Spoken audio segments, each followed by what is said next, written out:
wallahi quoi iye le men kera fe kanyine wallahi chem o ma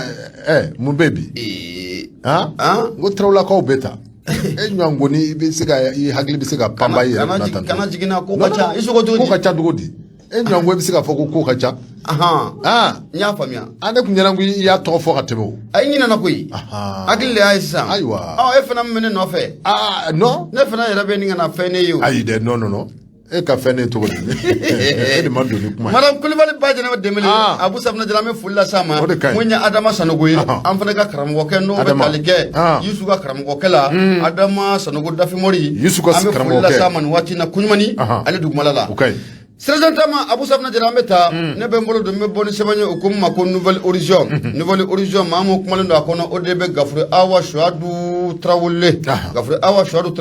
Abou Safna Jara akumara akomunye coopération internationale ani de même no be takanyeshi jamana ma kuna manye ka foko munye franci koni ale aka kusono aka kaso bela jelen ko che akume de même fana ta kanyeshi ONG munu ba anga jamana kona la francia ira ka foko ONG ko de même ko ale bina joti tari namanya ka foko Francisco Otara Abou Safna Jara bina ka foko mu ya partenaire do fana olu yu kumbo de ibina ka foko partenaire do ya ka fo olu konteta abada olu be ferenda bali bala jilenke jamana yimbe sega demetugo na no be ba maliba okufo nena anga bo gelea okonala sebani ngala ko ako kibina jetimina kalaje ko munye Franci jamana ane ba mali ni nyonje Abou Safna Jara sigata la adugulente jemala ka foko gelea ko obeni jamana fla ani nyonje a gelea adam ne na folo amaso dɔwɛrɛ fɛ I bɛ na ye k'a fɔ ko mun ye kɔrɔfɔkanw tun bɛ ta ka ɲɔgɔn sɛgɛrɛ mun ye ne Faransi ye kelen fɔ I bɛ na ye k'a fɔ ko anw marabagaw u bɛ 13 u b'o sɛlɛ nka Abou Safna Jara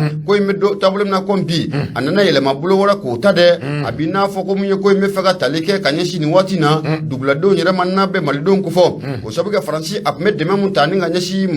malidenw ma kɛrɛnkɛrɛnnenya mun ye ONG minnu n'olu b'an ka jamana kɔnɔna la yan n'u bɛ baara kɛ Faransi tɔgɔ la I bɛ na ye k'a fɔ ko Faransi yira k'a fɔ ko ale bɛna ka dɛmɛ ko o jɔ Abou Safna Jara o b'a yira k'a fɔ ko mun ye Faransi ni Mali an ka gɛlɛya kɔni a tɛmɛna ɲɛmaaw yɛrɛ dama ni ɲɔgɔn cɛla la an bɛ don min na ko bi ko dugumamaaw ko olu bɛ k'u ta kɔni ko o sɔrɔ a la Abou Safna Jara I bɛ na ye k'a fɔ ko waati tɛmɛnw na a dogolen tɛ Maliden si la ko mun ye Faransi kɔni y'a yira k'a fɔ ONG minnu b'an ka jamana kɔnɔ n'olu bɛ baara kɛ Faransi tɔgɔ la a bɛna dankari u ka baara la a ka diya a tun bɛ dɛmɛ mun ta k'u sɛgɛrɛ ne dɛmɛ in bɛ tali kɛ musakako la ko musakako in ko ale bɛna a bɛɛ lajɛlen sonsori a donni kama mun ye anw ka jamana marabaaw u bɔra ka jaabili kɛ u y'a yira k'a fɔ n'a ma ɲɛ k'a fɔ ko k'a bɛna a ka dɛmɛ k'o jɔ an b'a ɲini mun ye jamana in kɔnɔ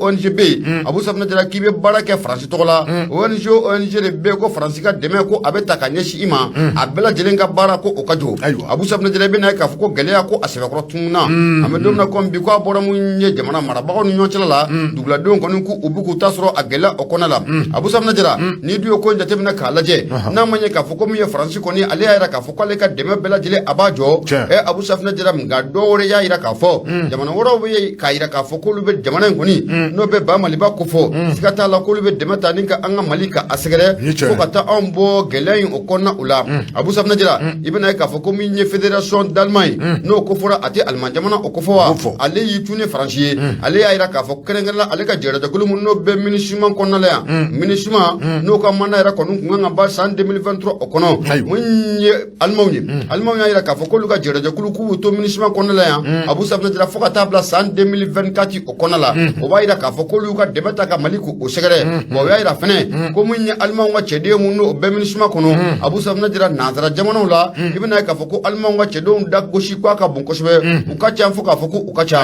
Alimaw y'a yira k'a fɔ k'olu ka dɛmɛ olu tɛna kɔ tigɛ abada wa bɛ dɛmɛ ta ni ka jamana in ka a sɛgɛrɛ walasa an bɛ se ka bɔ gɛlɛya o kɔnɔna la cogo min na Abou Safna Jara o fana tɛmɛnen kɔfɛ ka bɔ yen I bɛna ye k'a fɔ ko min ye duwakun tɛmɛnen na jamana belebele 4 o jamana belebele 4 Abou Safna Jara olu ye ɲɔgɔn sɔrɔ mun ye Tɔnbɔkutu fɛ yen a fɔ ko mun ye Allemagne Belgique mun ye jamana Luxembourg ani ka taa fara mun ye Pays-Bas kan Abou Safna Jara siga t'a la ninnu kɔni y'a yira k'a fɔ k'u bɛna dɛmɛ ta ni ka jamana Maliba ka a sɛgɛrɛ u bɛna dɛmɛ ta ni ka ɲɛsin malidenw ma kɛrɛnkɛrɛnnenya mun ye maliden minnu bɛ jamana kɔrɔnfɛn fan fɛ nin waati na ni baloko gɛlɛya bɛ maa minnu na ninnu kɔni y'a yira k'a fɔ olu tun y'u ka dɛmɛ k'a tigɛ abada sanga ni waati bɛɛ lajɛlen na olu ka dɛmɛ kun bɛna laadala cogoya min na ka kɔrɔ Abou Safna Jara ko o baara kelen k'olu bɛna tɛmɛ n'o ye wa k'olu tun o baara kɔni ko o jɔ fɔlɔ Abou Safna Jara mun ye uranium de siège n'o ko fɔra a bɛ siège jamana a b'o ko fɔ i bɛna ye k'a fɔ ko nin waati laban in na ale nana projet dɔ fana k'o sigi sen kan projet mun n'a bɛ tali kɛ ka ɲɛsin mun ye dabalo ko la n'a bɛ tali kɛ dumuni ko la lakanabaliya ani maa minnu bɛ jamana kɔnɔfɛn fan fɛ ni gɛlɛya b'u la Abu Safinɛ Jara mun ye siègekaw ye nin waati in na olu nana u ko o projet 4 o projet ka a bila sen kan o projet bɛ taa yɛrɛ bila fo san 4 o kɔnɔ wa mun ye sɛbɛnwari min bɛ to o da fɛ a bɛ miliyari 12 fɔ Abu Safinɛ Jara siègekaw y'a jira k'a fɔ k'olu ka dɛmɛ k'olu tɛna tigɛ abada olu b'u ka dɛmɛ ta ni ka Mali ka a sɛgɛrɛ maa minnu bɛ a ka ja k'u ye dɛsɛbaatɔ ye jamana in kɔnɔ maa minnu bɛ a ka ja kɛlɛ kɛra sababu ye ka gɛlɛya la na maa minnu kan siègekaw y'a jira k'a fɔ olu ka dɛmɛ tɛ kɔ tigɛ olu la abada wa olu bɛ dɛmɛ ta ni k'u sɛgɛrɛ Abu Safinɛ Jara l'américain minnu yɛrɛ fana bɛ yen Abu Safinɛ Jara ni hakili b'a la waati tɛmɛnenw na l'américain kɔni kɔrɔfɔ tɛ kɔrɔfɔ ye u ma mun ta ni ka an ka jamana marabagaw k'u sɛgɛrɛ nka an bɛ don min na komi bi Abu Safinɛ Jara ko l'américain fana y'a jira k'a fɔ olu ka jɛrɛjɛkulu min bɛ n'an ka ma USAID Abu Safinɛ Jara k'olu ka dɛmɛ minnu bɛ tɛmɛ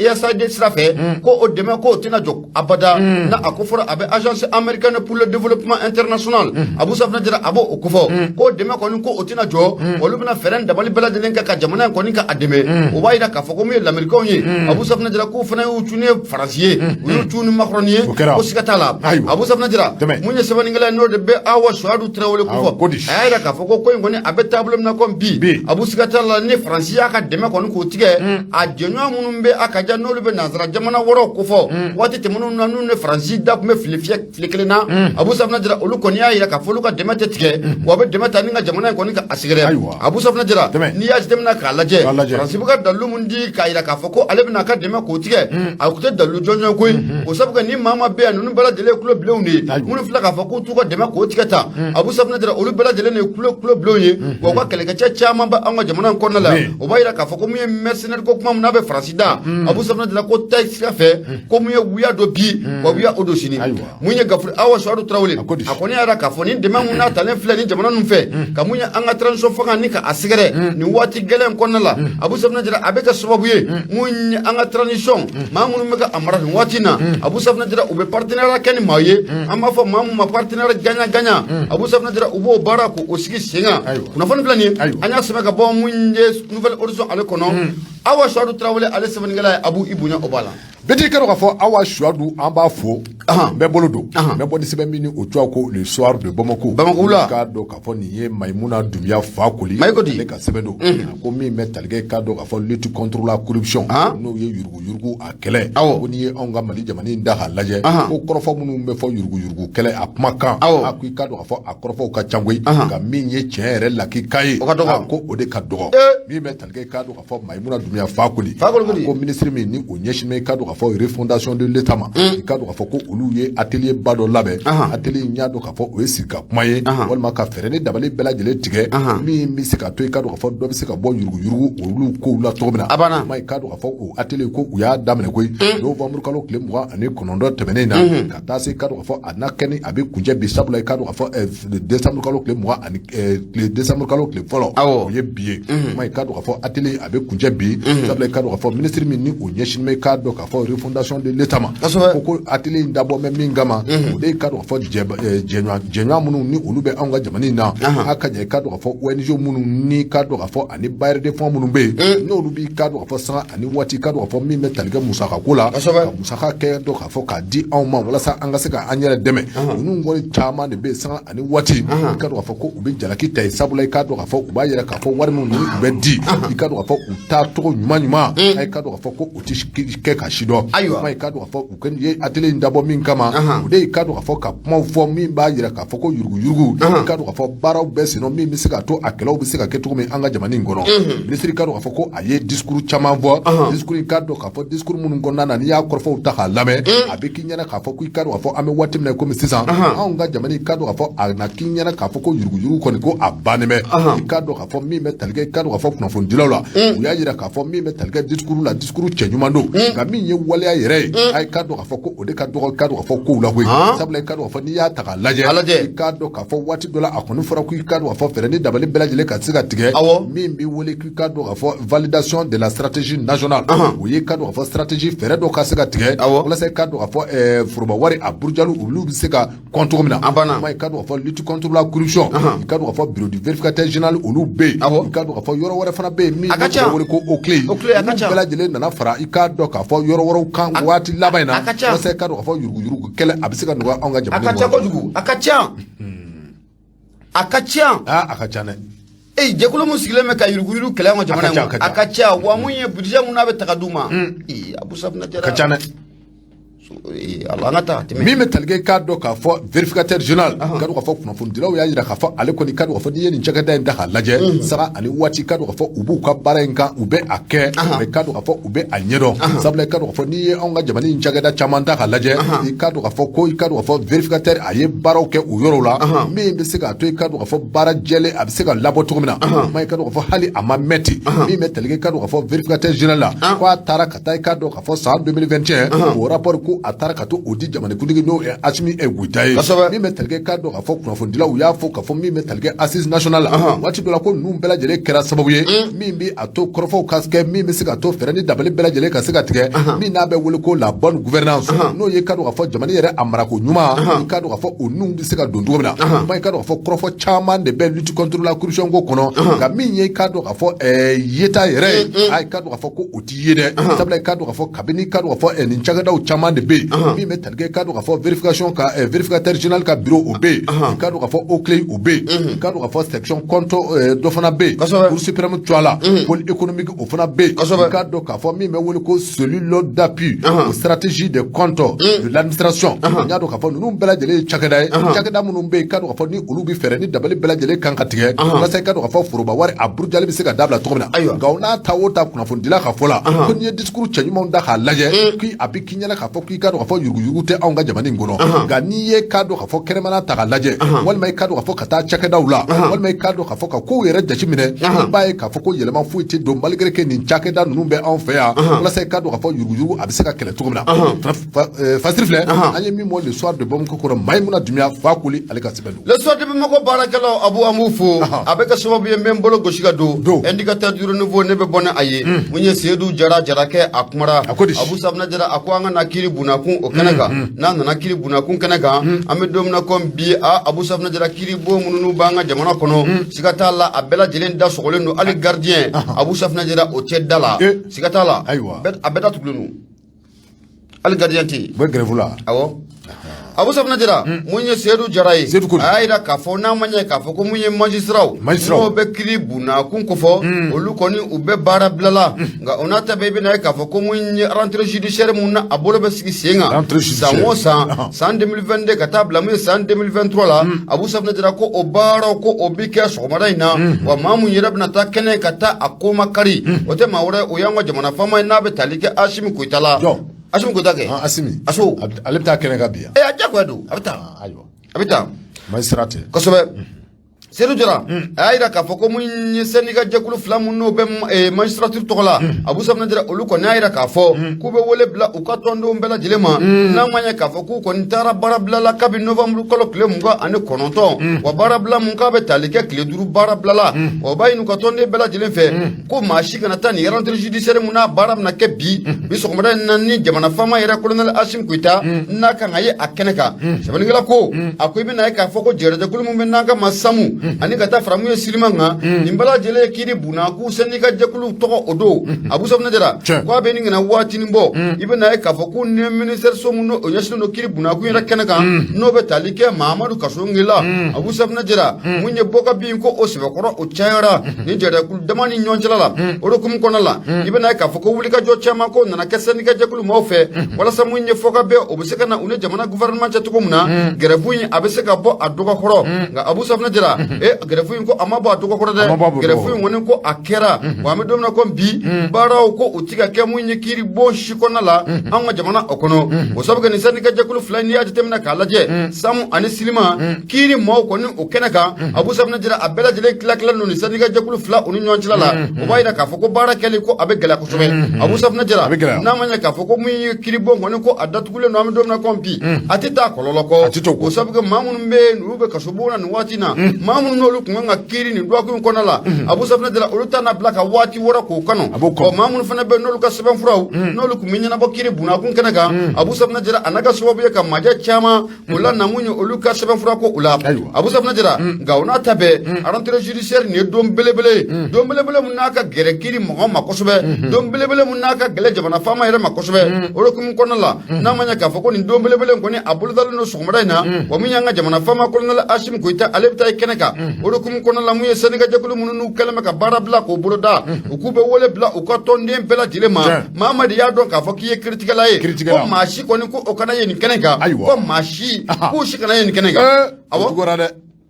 Sebeningala ko ako onata be ibena ka foko kibaro laba ngoni ayira ka fo munye arantere judiciaire muna baraka ngaka sokobara ina abu sabna jira ka ma ba dogo koro koy wako abara ku ubeshina oro kun kona la ibena ka fo yani ni ndo ni nyonche munye préavis oblalen ko fe ibena ka foko munye jamana gouvernement ani senika jakulu ni ko fo no be samu ani silima abu sabna jira uyushiki ga marashi ko batru nyonche abu sabna jira fe njumane kelema sababu ya me domna ko bi kiri ma une jamana gouvernement fo nyongo abu sabna jira oti dore ni akli bala ni wati labayna ayira ka foko mu jamana gouvernement uya akli na dota akli na munna be talike mamunu nu be barake kursi param konala no be talike kursi param barake la ula kursi param akiri bontigo oto oliowa kiri suparam ale de kiri bonye kiri bomu na be jamana kiri bom bela jele osafe ote otale oui sobe kribo besaf awa besaf abu sabna jira munye yele mali mun dona o shikola ika retrati ne mamun no obe no ka retrati wati ko sira ko toy abu sabna jira criticala ko ya ka foko o tsaka table ko fo munye mana mun no taraka doma fo ka bani no maba ko tita ye ko infam ye ko fo infam gouvernement de desonta kayda ka fo cour suprême mo mun be ndaro ko mana yi sangolon vlado do wa ma do san ake mun do cour suprême c'est 7 ans voilà cour suprême mo a comme ça ni kan ata retraite là je prends un exemple ni kan ata retraite là 100 euro ani duru wa e 100 euro ani duru ne e dona cour suprême konala sangolon vlado sumana ka dema yoro ko ni ga retraite wati sira mais sangolon vlado e bo de kay ibe soro kata ibi koroko jugu san dolo vla ni ko anya misale jaga fe ayi odo allo do se ga étage yele bleni gela mbedi non ça c'est est-ce que femme angata gela mbedi magistrat kodo angata kana kuma de article B outrage à la magistrature ka ujim ngo article B de article B kana angata awo abu safna jira munye ko ore kalme gela belebele munye sam sulima anne jamana marabako ni nyonchela la jamana marabako na manya ka foku ne jani grefu imbara o kasigi senga une sam ne sulima nyonye ko nyonyo ko nan la ko jamana marabako yaira ka fo ko ni yayo ko oliye ni aklinata kayira ka fo ko ali ni kursibiramu ashiko ka yele mado do akoko nala o masro do wada fe ko muye mo ko tanya abu safna jira ko ore bey ko skata la ko de kelma sababuye abu safna jira ko kana ni gelay ko ko nala abu safna jira munye mamunu bey no be talika samu alen silimala o ko naira ka fo ni ko ngoni mana ke to to o lutina jenay bi o tina jenay sini o sabuga abika sababuye ma keme duru anita anisaba abu safna jira nunu bela jere magistrat jabana kono abeka sababu ye abu sabna jira olu chama nga laini ye ka do kursi bana ngono kata barake abeka sababu ye ka da ka sebe ko tugolu ye ko ye fenye akimu ye samne silima yaira ka fautina jeno e bi abu sabna jira kutina jeno shini abu sabna jira munye samne silima mau yaira fene ka fakame domna kom bi saria do ko ni tara ka nyeshi munye magistrature ka statut ka abu sabna jira kerenga la munye article mbe nanga ma article 100 ani 101 abu sabna jira no o article article be kuma kerengala mu nya magistrat ko statut kan Abu Safna Jara ko yelema ko ka do ko la kosebe ako nga kalankura ye akili jaga ba ka kan winyo sam silima Abu Safna Jara o yu ka lainin do fana ye Abu Safna Jara ko woni amana ke tugo sigata la ko mu arranger judiciaire akena bena sigi bi wani do belebele kiri mo bulo ngamu samu ane silima mamunu be grafula ni wati Abu Safna Jara ko ka tonde kele ko kanata ko kana ya kene ka adum gela wala de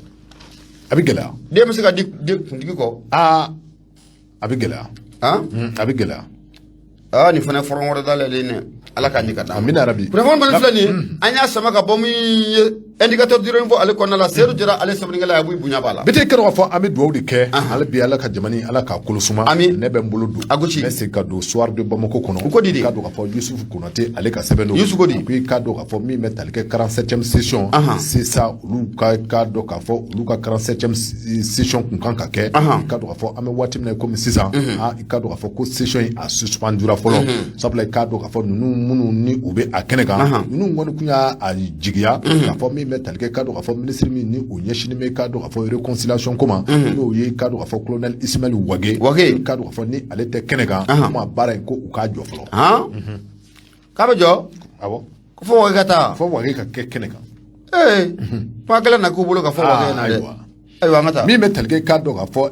accord pour la paix et la réconciliation kado afo ni abe wole ko issu du processus d'Alger nya do ka fo ni ngara benga zebe mi ni kado afo anya teknobla wati do le kado afo groupes armés ni oye kado afo bamaji jekulu ye mi ni kado afo o baro olu kera Algérie sa na mando bo ni wati na mai kado afo comité do de sigleme mi bi kado afo alebe janto ke parce kado afo benga munu ni olu sabatere kado afo on ni groupe Bamako ni nyanje mai kado ka fo benga yal sa bela jele be ka ita awalewa kuma kado ka fo o debi wole ko comité de suivi de l'accord ni ango madame Zongmala c'est ça mai kado ka fo c'est ça nous ñu ka 47e la jereke mi ni kado ka fo akera tratado novembre kalo kle mois ane konondo en 2022 na ni kado ka fo wati na korfo bi damne nango mako discours d'ouverture ni kado ka fo président c'est ça ale ko ni kado ka fo aye kuma aye adamne ayira ka fo mi metal kado ka fo korfo munu ni amina siga kuna bi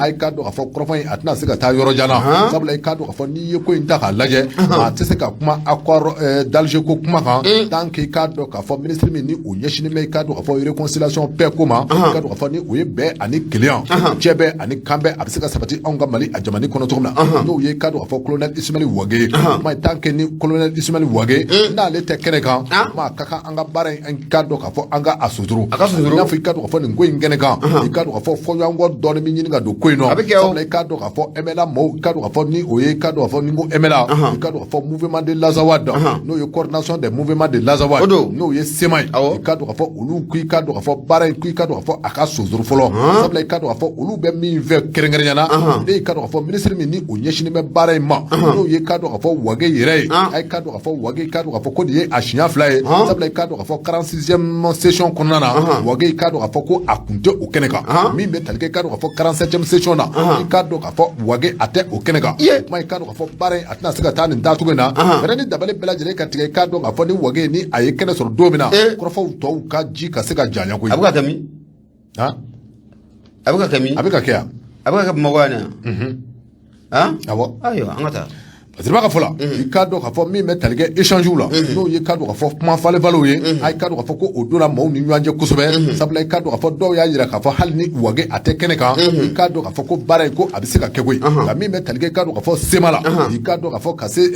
conseil de suivi de l'accord kado ka fo nungon ya yira to bela jelena kado ka fo bare uka abolo ka folo sabla kado ka fo ministre alete akeneka ni ye accord de d'Alger ni ata ka laje ben chamambe kono kenga na mi metalike kado ka fo DDR no ye kado ka fo intégration réinsertion kado ka fo katase au baroma ani mi metalike kado ka fo mi metalike kado ka fo mobilisation ani opération Maliko katase kado ka fo opération commission ad hoc nu bela jele baro baramu ni kado ka fo jashmine kan ka ken nu bela jele ka wa ka kai kado ka fo bela jele ka sega kado ka fo évaluation ke no ye kado ka fo baro ube okumu ngono be ka seka alors kuma mine min bɛ tali kɛ ka don ka fɔ ɲɛfɔliw la ka don ka u ka se ka faamuya a kow kɔnɔ kuma ko baara don baara min ni a kɛ man di ka don ka fɔ wage kɔ kuma ka don ka fɔ baara in kɔni k'u y'a ɲini cogo bɛɛ lajɛlen na baara in a bolo ka fɔlɔ wa ka don ka fɔ a bolo kara o t'o la fo ka taa fɔ ka don ka fɔ don min na i ka don ka fɔ ni wage kɔni ni a ye kɛnɛ sɔrɔ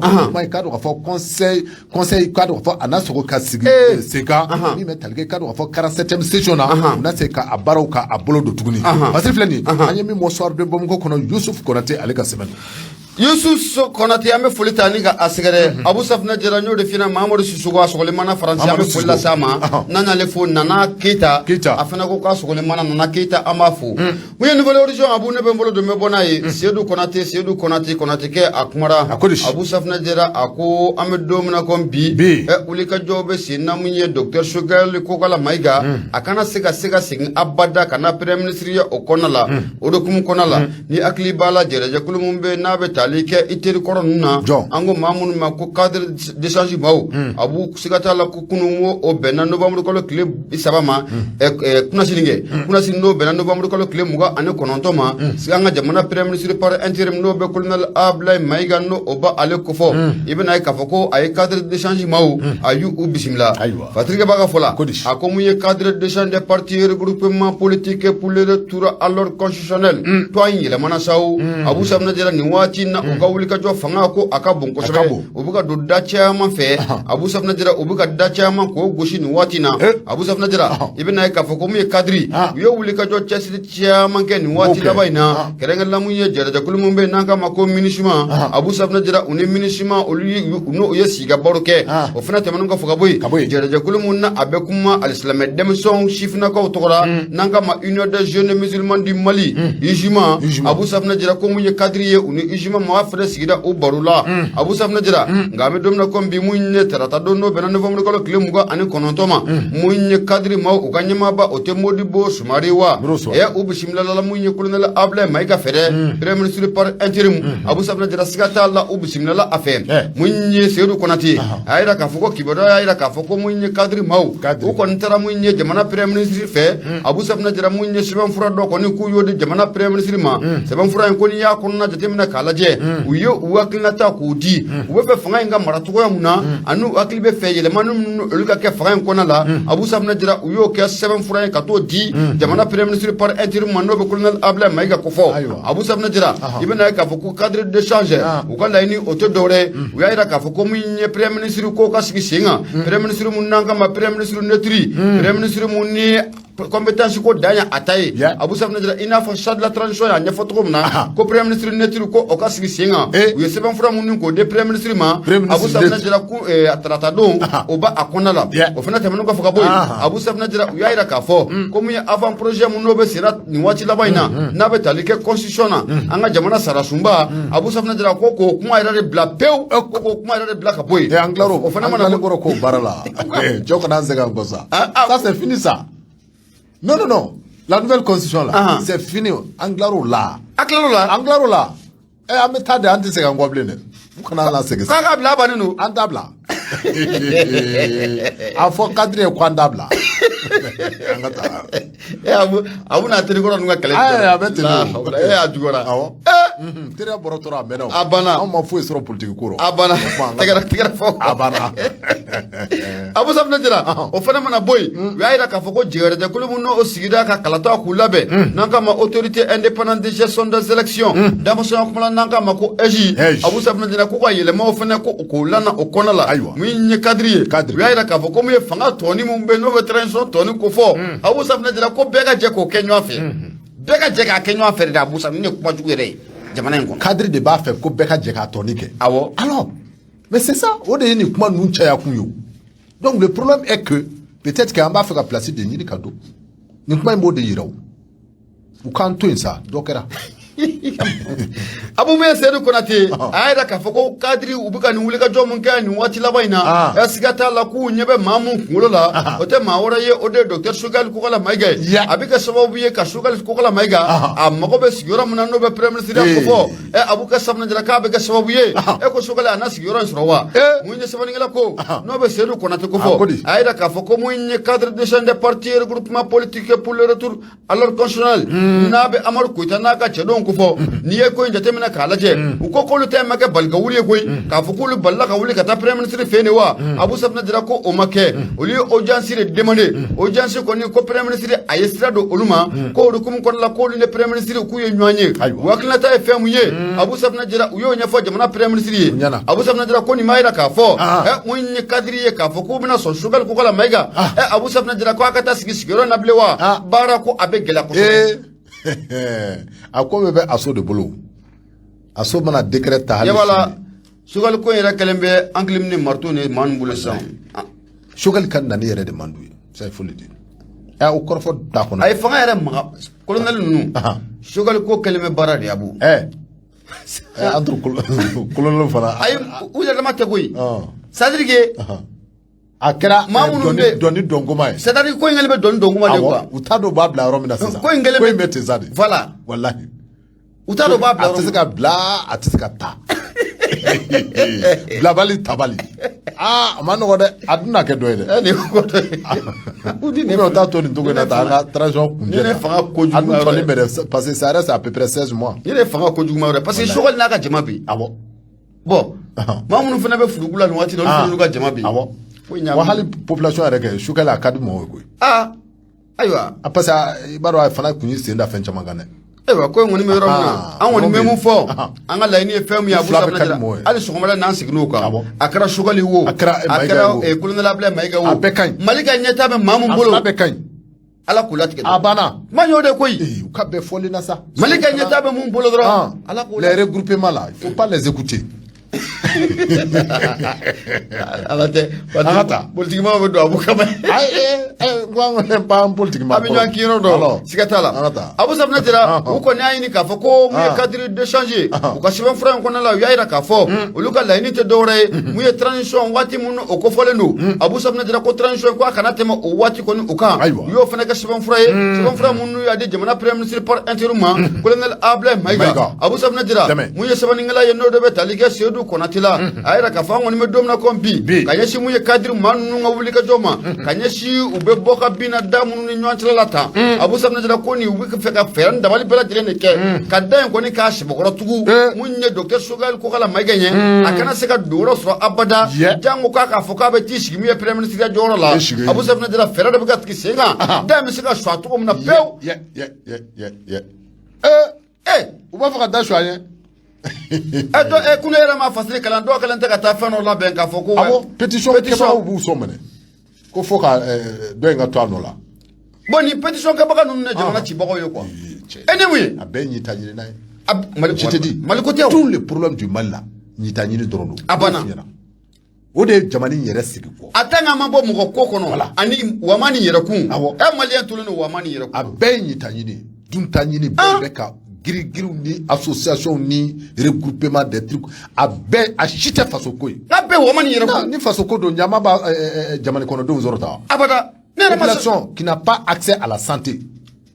qui n'a pas accès à l'alimentation et problème bɛ yen de o abana voilà mais jɔn bɛna ka i ɲɛsin o kow ma o nɔgɔya o fɛɛrɛw bɛ na sira minnu fɛ n'olu bɛ créer là d'accord donc c'est pour dire que nin bɛɛ ye non Mali ko tɛ dɛ nin si tɛ Mali ko an k'o ɲɛfɔ ɲɔgɔn ye dɔw mankan bɛ non n tɛ Mali ko abada mais mouvement fɔlɔ bɛ daminɛ san min na en 2020 ou bien 2018 i bɛ k'a ka fɛn waati M5 ko mais bɛɛ kun ko olu ta ye faso ko ye u ta ye Mali ko ye u ta tɛ maa ko ye an y'o fɔ ko ye an ta tɛ BK ko ye an ta ye Mali ko ye c'est à dire que mais a bɛ cogo di i mana fɛn fɛn y'a wo ci ba la ni Mali ko don a bɛ ci ta abada alors i mana fɛn y'a wo ci ba la Abu Safinɛ Jara a bɛɛ bɛ sɔri yɔrɔ de ɲini a banna n'o sɔrɔla ka ban a banna o b'i da de ale ta bɛ kɛ wama ni yɛrɛkun n ye n ta sɔrɔ n ka n da bɔ la n ka cɛ an ka jamana in bila fɛn sanfɛ sa nin ko in bɛɛ faamuyalen don ala an bɛ jamana ko an bɛ bɛɛ de dɔn anw bɛna se ka fɛn jumɛn de fɔ an den n'a mɔdenw ye an ka jamana in ala k'an sabu ɲɛ an bɛ dugawu de kɛ hali bi ala ka fanga in jamana in ala k'a mara di maaw ma maa minnu ni jamana in hinɛ bɛ o la a banna ko n y'o de dɛ fanko de tigilamɔgɔw sɔrɔ n'o tɛ n'an m'o sɔrɔ n'olu ma sɔrɔ an sɔrɔla an ma taama dɛ an bɛ mɛn tan dɛ walahi an bɛ et puis an bila ta wa kabi san waati jumɛn walahi kabini tubabu y'i kɔ don Kabe Moro Keta, Kabe 1960. C'est toujours en taille face côté. Mais, nous me faisons comment Kalabouchou, alors, qu'on était politique, avant qu'on politique, il y a un bon terme for drone. Non, t'as fait. Ni au Mouda Kono, Tigastraf, a bɛɛ ma qualité kelen. N'u k'i ma ko nin kelen mun filɛ nin ko nin tɛ politique ko ye dɛ. T'i ka sira fɛ. Ala ka ɲɛ ka d'a ma. Abo an bɛ taa sugu kɔnɔ ka na. N'an bɔra sugu kɔnɔ kunnafoni tɔ an b'o sɛlɛ 76 33 43 03 an ka taa sugu kɔnɔ. Abu Safinɛ Jara mun ye kɛngɛlɛri wasolo Badirisa Keita n'a ka cɛdenw foli bɛ taa ni ka ɲɛsin u ma nin waati na an y'o de f'i ɲɛna ko wasolo numéro 1 Abu Safinɛ Jara ni bɛ taa Jalakɔrɔji yanni ka se Jalakɔrɔji mairie ma i bɛ numanyan fan k'o lajɛ mun ye Jalo ale dalen bɛ kɛngɛlɛri wasolo numéro 1 o kɔnɔ ni tɛmɛn'o la ka Jamisabugu sirajan kelen k'o ta i mana tɛmɛ gendarme na i b'i kinifɛn fan k'o lajɛ mun ye kɛngɛlɛri wasolo numéro 2 Keita fitini ale dalen bɛ yen kɔnɔ an bɛ Badirisa Keita a n'a furumuso bɛɛ lajɛlen fo nin waati na Jalakɔrɔji mairie kɔnɔ Usman Jabati ba an bɛ foli las'a ma nin waati na n'an y'ale fo mun ye maître Gaba international Abu Safinɛ Jara an bɛ foli lase nin bɛɛ lajɛlen ma Musa Sogo Banaba Jelikɛ nin waati na badabada foli an b'a ta k'a sarada k'a ɲɛsin a ma Espagnol fɛ yen Alimaɲare n'an y'ale fo Burama Kulubali ninnu bɛ k'a lamɛn kosɛbɛ Espagne i bolo don an ka taa. Biri kadu k'a fɔ a bɛ fɔ ko ni tasuma jɛni ma ban donc kana taa ndɔn sangafo la min bɛ talikɛ k'a dɔn k'a fɔ kidalikaw fɛla la a bɛ n'a fɔ gwɛlɛya a bɛ ka na dɔɔnin sabula n'i y'a jateminɛ k'a lajɛ kidali k'a dɔn k'a fɔ ale ye anw ka jamana in mara yɔrɔ dɔ ye waati tɛmɛnenw na min bɛ talikɛ k'a dɔn k'a fɔ banbajiya wale fan caman de bɛ yen minnu ni u bɛ daminɛ kidali waati laban na k'a dɔn k'a fɔ akalimi n'o ye k'a dɔn k'a fɔ mankan kɔni a kun suma bɛ kidali a bɛ n'a fɔ min bɛ wele ko groupe islamique maaw u b'a fɛ ka se ka taa kidali sabula i k'a dɔn k'a fɔ dugu damadɔ bɛ yen minnu bɛ talikɛ k'a dɔn k'a fɔ dugu min ni o ye talibi ye ka taa se i k'a dɔn k'a fɔ anti-chèque ani k'a dɔn k'a fɔ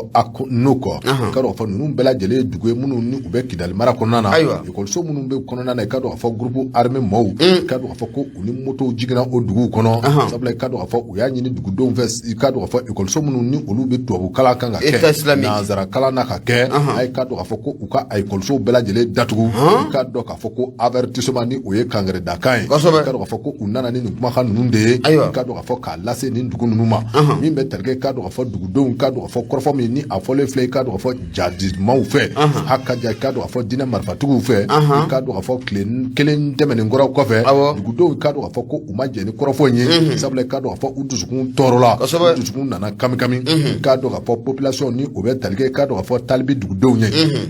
ka taa se anti-chèque dugudenw ma ani akmu dugudenw ninnu bɛɛ lajɛlen dusu tɔɔrɔlen kɔni i k'a dɔn k'a fɔ ko u taara lajɛrɛ belebele kɛ min n'i k'a dɔn k'a fɔ u y'a kɛ anti-chèque ale ekɔliso o kuru kɔnɔ anti-chèque y'a dɔn k'a fɔ o ye dugu dɔ fana min ni a bɛ kidali kɔnɔ i k'a dɔn k'a fɔ wale a kɛra novembre kalo tile 29 tɛmɛnen na dugudenw kɔni i k'a dɔn k'a fɔ u bɔra ka taa lajɛrɛba kɛ lajɛrɛ in senfɛ u y'a jira k'a fɔ ko i k'a dɔn k'a fɔ min bɛ talikɛ k'a dɔn k'a fɔ diinɛ marifatigi minnu ni u donnen filɛ an kan ye i k'a dɔn k'a fɔ ni o ye ko an k'an ka kalansow datugu a ye k'a dɔn k'a fɔ ko u bɛ fɛrɛ ka taama an ju kan nka min ye kalanso datugu ye a ye k'a dɔn k'a fɔ dugudenw ko u tɛna o kɛ koyi min bɛ talikɛ k'a dɔn k'a fɔ dugudenw kɔni jɔ bɛ jɔyɔrɔ min na o ye k'a dɔn k'a fɔ hakaja groupe armé maaw n'u nana u ka nako filanan na i k'a dɔn k'a fɔ ko u bɛ fɛrɛ de min bɛ talikɛ k'a dɔn k'a fɔ mugujugu la u wuli ɲɔgɔn na koyi nka min ye k'a dɔn k'a fɔ olu ka kalanso ka datugu a ye k'a dɔn k'a fɔ ko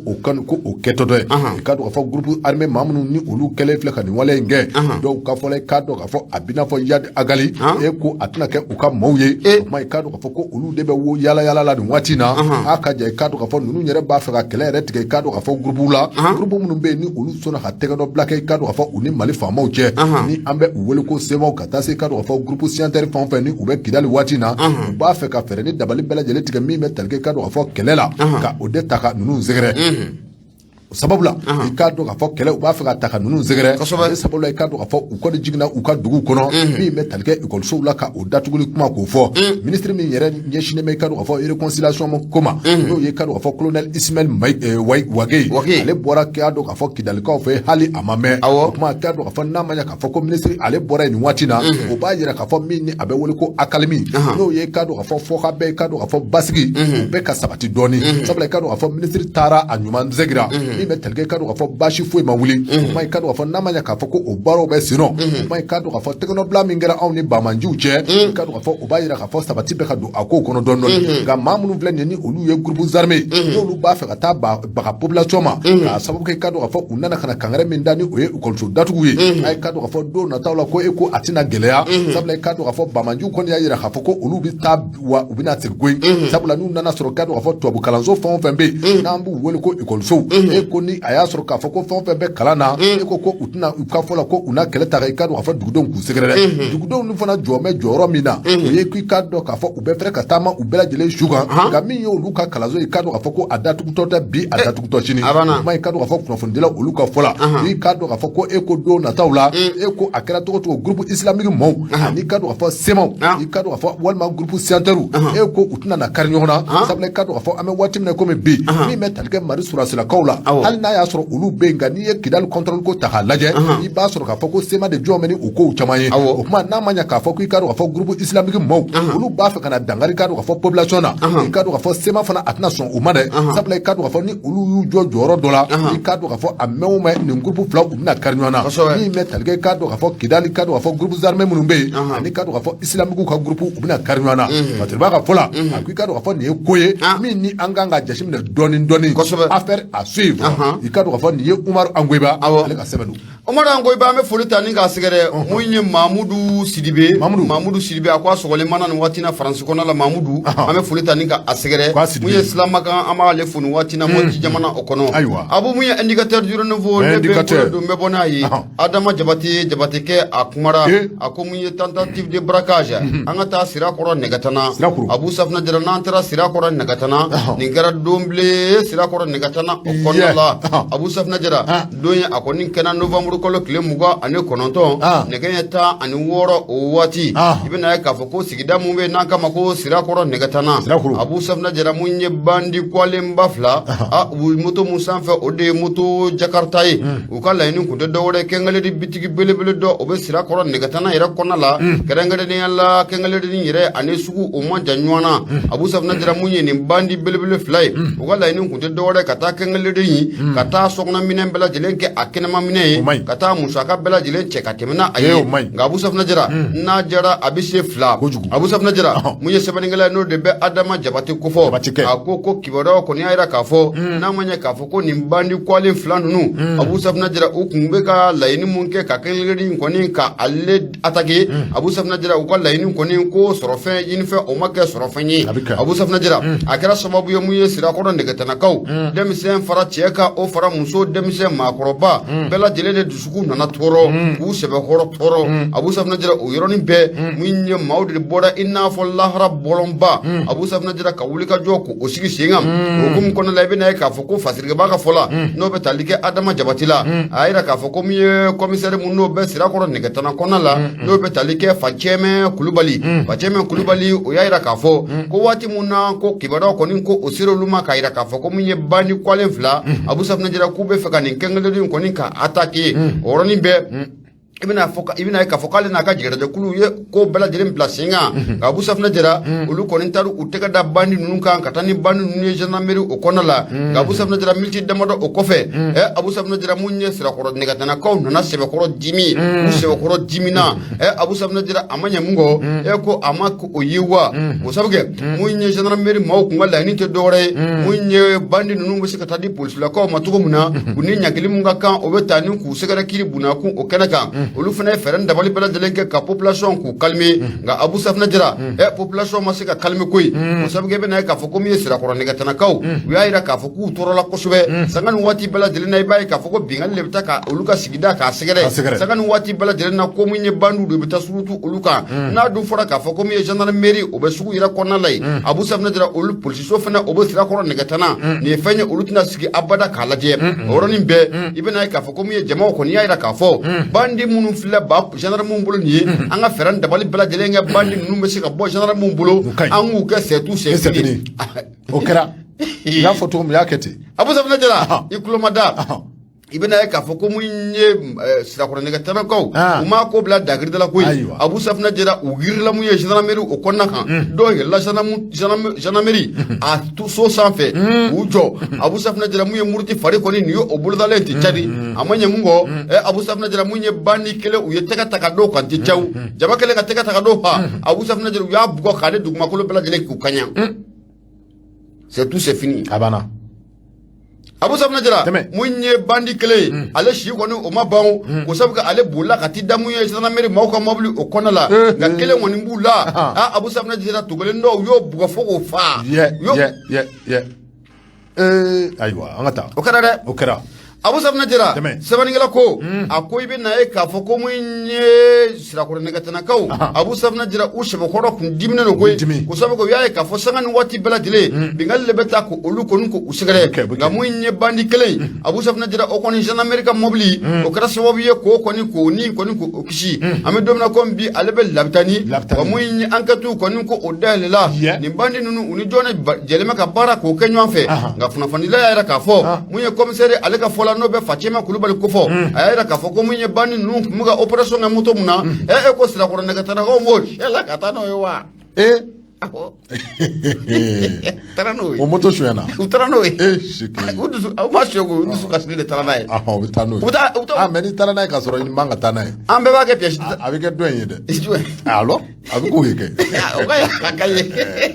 jɔn sirakɔrɔ nɛgɛtana an bɛ foli k'u la Abu Safina Jara i bɛna ye k'a fɔ ko mun ye commissaire kɔni a kɔni y'a jira k'a fɔ olu ye wulikajɔ caman de kɛ olu ye cɛsiri caman de kɛ walasa mun ye duguladenw kɔni kana se ka se ni bandi ma a kana se ka faga walasa a bɛ se ka bila kiri bunakun kɛnɛ kan ko sabu kɛ maanifin man k'i ka kiri k'a tigɛ i yɛrɛ ye ko o de kɛra sugu gan k'olu kɔni y'u seko kɔni k'u dɔnko bɛɛ lajɛlen k'o lamaga jama de cɛyara fo k'a fɔ ko a cɛyara jama de y'olu kɛɲɛ fo k'a fɔ ko o y'olu kɛɲɛ aranfort bɛɛ lajɛlen nalen jama de kɔni y'u kɛɲɛ Abu Safina Jara ko k'a fɔ ko o y'u kɛɲɛ a ko hakilila jiginna ni hakili b'a la mun ye octobre kalo tile 25 tɛmɛnen san 2000 ani san 22 Abu Safina Jara nin kɛwale kelen ko a kɛra sirakɔrɔ nɛgɛtana fan fɛ a kɛra sababu ye ka duguladenw k'u sɛbɛkɔrɔ tɔɔrɔ ko sabu kɛ n'a ma ɲɛ k'a fɔ ko zon ko ye suyɛni kɛ nka Abu Safina Jara bin taara kɛ maa mun kan Abu Safina Jara jaja o tɛ zon ye o y'o kɛ c'est tout c'est fini jazo t'o ye o tɛ zon